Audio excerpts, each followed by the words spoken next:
Full lama kata.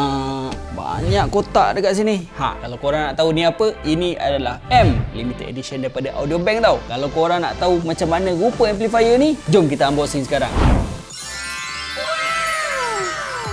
So guys, inilah dia produk yang kita dah unboxing tadi, Audiobank Limited Edition Amplifier. So untuk model amplifier yang pertama, kita ada dua channel iaitu AB2075A. Dia punya power output dia untuk 4 ohm ialah 75 watt kali 2 channel. Untuk 4 channel, kita ada AB4080A. Power output 4 ohm dia ialah 80 watt untuk 4 channel. Untuk monoblock, ianya didatangkan dengan dua model. Yang pertama ialah AB6001D. RMS output untuk 1 ohm dia ialah 600 watt kali 1 channel. Yang kedua ialah AB1401D dengan RMS power output 1 ohm pada 1400 watt kali 1 channel. Untuk kesemua M ni, dia punya total harmonic distortion di bawah 0.05%.